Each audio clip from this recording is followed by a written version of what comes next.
A estratégia do dia. O podcast original da Bloomberg Linha.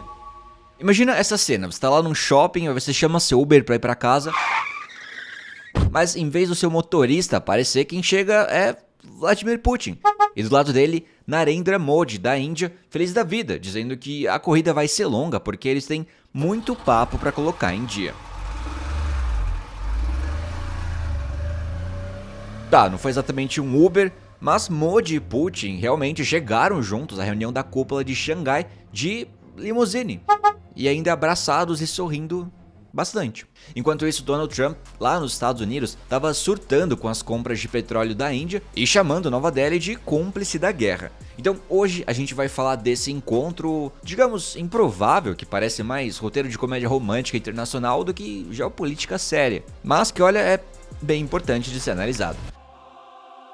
E olha, você tem um animal que conseguiu o que nem político, nem influencer e nem jogador de futebol conseguiu. Esse animal é o vira-lata caramelo. Pensa só, ele já tentou ser estampa da nota de R$200 e agora é protagonista de filme na Netflix. E de quebra virou até símbolo do Brasil. E enquanto isso eu tô aqui ainda esperando ser verificado no Instagram. É @AlanBlancos.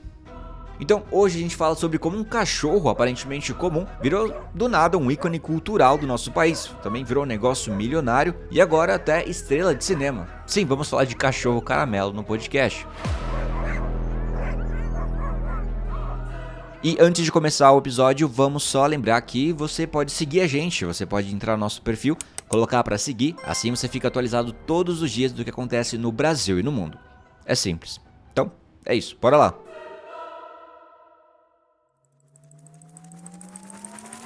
Oh, yeah. Bom, o primeiro-ministro da Índia, o Narendra Modi, disse que o país dele e a Rússia têm um relacionamento especial e que sempre se ajudam nos momentos mais difíceis.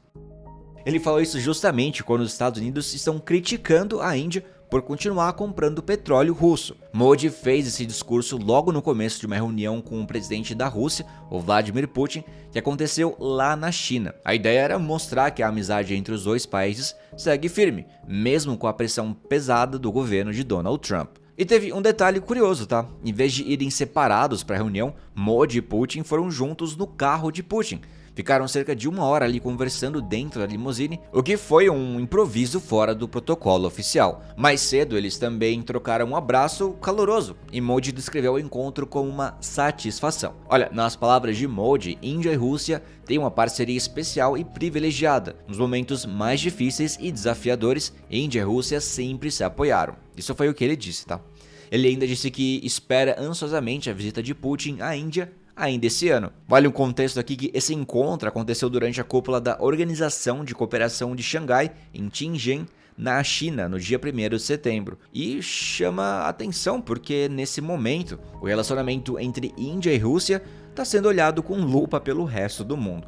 Donald Trump, que é o presidente atual dos Estados Unidos, já criticou abertamente a Índia pelas compras de petróleo russo e chegou a acusar Nova Delhi de estar ajudando a financiar a guerra de Putin na Ucrânia. Na semana passada, o governo Trump aumentou para 50% as tarifas sobre produtos indianos que entram nos Estados Unidos, que são as mais altas de toda a Ásia, inclusive.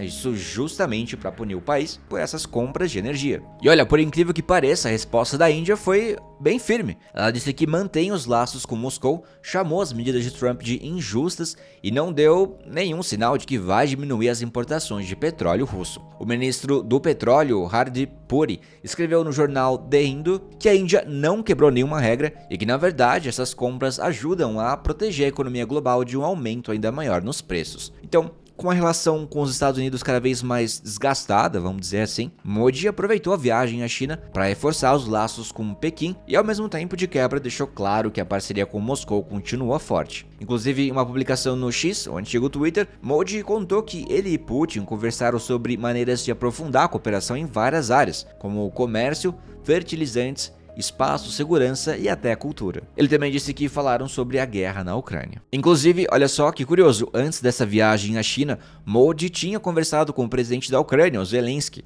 e nessa conversa Modi reforçou o pedido pela paz, e Zelensky respondeu dizendo que a Índia estava pronta para dar o sinal apropriado à Rússia e a outros líderes, durante essa reunião em Tianjin. E vale lembrar também que Modi já tinha falado com Putin anteriormente, isso depois de uma cúpula que o líder russo teve com Trump no Alasca, tentando buscar algum tipo de acordo de paz. Na mesma cúpula, Modi também se encontrou com o presidente da China, o Xi Jinping. Essa foi inclusive a primeira conversa entre os dois desde que Trump voltou ao poder, e foi um encontro importante, porque os dois líderes disseram que querem ser parceiros em vez de rivais. Anunciaram inclusive algumas medidas para melhorar a relação, como a retomada de voos diretos entre Índia e China. Pode parecer pouca coisa, mas diz muito. Inclusive, se você quiser entender um pouco mais sobre a relação entre China e Índia, como ela tem mudado, a gente fez um TikTok para justamente explicar essa dinâmica, e você encontra lá no perfil no TikTok ou no Instagram, Bloomberg Linha Brasil. Ficou interessante o vídeo.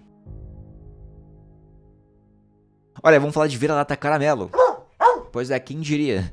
Aquele cachorro sem raça definida, de pelo marrom dourado, acabou virando um símbolo não oficial do Brasil. E as empresas já perceberam o potencial desse ícone. E que baita case de rebranding, porque vamos combinar, ele era visto como um sinal de abandono, marginalização, e hoje é tratado como estrela. Ele tá em propagandas, virou tema de filme da Netflix e já se consolidou como um fenômeno cultural. Um exemplo disso é o filme Caramelo, que é um filme que vai estrear na Netflix dia 8 de outubro. E uma prova aqui que isso não é uma publi, eu posso falar que eu não assistiria esse filme. O longa é dirigido por Diego Freitas e tem Rafael Witt como protagonista, junto de um vira-lata caramelo chamado Amendoim. Na história, o personagem de Rafael Witt, que é Pedro, é um chefe cheio de ambições, prestes a assumir um restaurante, mas acaba recebendo um diagnóstico inesperado. E é a partir daí que ele e o cachorro começam uma jornada de amizade que transforma a vida dele, segundo a sinopse da Netflix. Além de Rafael Witt, o elenco tem Ariane Botelho, Noemi Oliveira e Carolina Ferraz, com participação especial da chefe Paola Carosella. O filme é uma produção brasileira da Migdal Films junto com a Netflix. E novamente, só para reforçar que não é uma publi, eu não assistiria esse filme, minha opinião. E para comentar um pouco aqui de Netflix, vale reforçar que a plataforma vem investindo pesado em produções nacionais como estratégia para crescer no mercado brasileiro. A ideia é fazer conteúdo local que converse tanto com o público daqui quanto com gente de fora. Então o filme Caramelo entra justamente nessa lógica, contar histórias que exploram a cultura popular do Brasil. O fenômeno do vira-lata caramelo também nasceu nas redes sociais, lá pelo fim dos anos 2010. Eu diria que muito fortemente por causa daquele vídeo daquela criança dançando com um cachorro, e tem um muro atrás com a bandeira do Brasil, você sabe qual vídeo estou falando, tenho certeza. Então, a partir dessa época, as pessoas começaram a transformar o cachorro em símbolo de brasilidade, diversidade e autenticidade. Hoje ele gera oportunidades comerciais que vão muito além de memes, tem roupa, campanhas institucionais e até publicidade oficial. Um caso famoso foi em 2020, quando o Banco Central lançou a nota de R$200. Muita gente então foi lá na internet e pediu que o caramelo fosse o animal estampado, mas acabou ficando o lobo-guará, que também é interessante. Mesmo assim, o BC reconheceu a popularidade do cachorro. E a partir daí, marcas como Chico Rei, de roupa, também surfaram nessa onda. Eles criaram camisetas com estampas do caramelo, desde desenhos simples até paródias criativas, uma delas chamada Caramelo Republic, que troca o urso da bandeira da Califórnia pelo nosso cachorro brasileiro. E para provar que isso é uma pub daquela marca, eu falaria que também não compraria essa camiseta, tá? Tá bom, parei. Não tem nada de publi aqui, você já entendeu. Esse sucesso também tem a ver com um dado importante. Olha só, o Brasil é hoje o terceiro país do mundo com mais cachorros, atrás apenas dos Estados Unidos e da China. São 62 milhões de cães, segundo dados de 2022 da Health for Animals. Inclusive, você ouvinte, você tem cachorro? Qual que é a raça do seu cachorro? Comenta aqui. Eu tinha um Shih Tzu, inclusive. Ele morreu esse ano. Descanse em paz. F no chat. E o Sérgio Ripardo, que é da Bloomberg Linha, que fez essa matéria, colocou aqui também no texto dele que tem um contexto histórico por trás. O texto do Complexo de Vira-Lata foi criado pelo escritor Nelson Rodrigues depois da derrota do Brasil na Copa de 1950. Ele dizia que o brasileiro tinha mania de achar que tudo que vinha de fora era melhor e que a gente não tinha valor. Por muito tempo, vira-lata foi usado como símbolo dessa visão negativa. Só que agora esse cachorro virou o oposto. Um símbolo de orgulho, identidade e autenticidade. Valorizar o vira-lata caramelo é também valorizar o que é nosso, especialmente no momento em que o Brasil repensa seu papel no mundo entre disputas geopolíticas e econômicas. O diretor daquele filme resumiu muito bem isso em uma entrevista. Ele disse assim: a Netflix foi sensível ao que estava acontecendo. O caramelo é o espírito do nosso tempo. E caso não tenha ficado claro, eu não vou assistir esse filme. A não ser que alguém fale que é bom, aí eu talvez assista. Eu sou o Alan Blanco, as informações são da Bloomberg Linha e da Bloomberg News. O episódio foi editado por Lorian Queiroz. E bora ler aqui alguns comentários do episódio passado. Nós falamos sobre as tensões entre Venezuela e Estados Unidos. Também falamos sobre obesidade na Alemanha.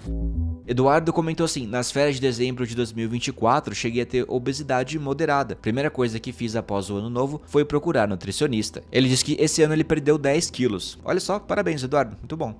Pedro diz: música eletrônica e café? Pois é. E Rafael Rodrigues Fernandes diz assim: quando vai ter o vídeo do Alan contra 30 jovens que gostam de música eletrônica e café? Boa pergunta, Rafael, boa pergunta. Quem sabe um dia. E bom, gente, vai ficando por aqui. Muito obrigado mais uma vez pela audiência. Deixa aqui seus comentários, quero saber se você tem um cachorro e qual é a raça dele. E até o próximo episódio. Até lá. Tchau, tchau. Big beijo.